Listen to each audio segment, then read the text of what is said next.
All right, thank you so much, Carson. It's right now 6:02 and breaking overnight. President Biden says several rail companies and unions in hopes have reached a tentative deal to avoid an all-out strike, railroad strike. So Way 31's Luke Hydash joins us live this morning with what this means now for us here in North Alabama. I know there was a lot of concerns about the economic impact that a strike could have.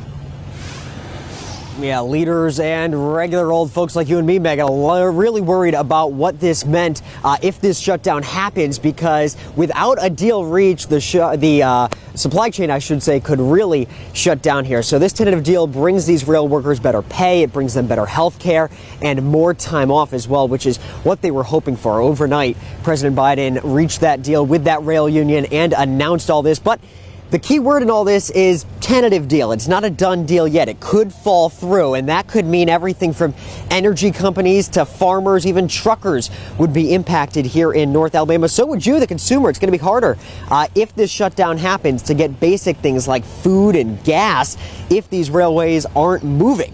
So with all that in mind, trucking companies, they are getting ready to have to pick up the slack if they need to make sure you get the things you need.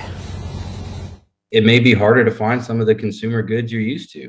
I mean, you gotta think most of the stuff that's coming from overseas that comes in through the port usually touches rail at some point, most of it, a good majority. And all of that stuff just being halted.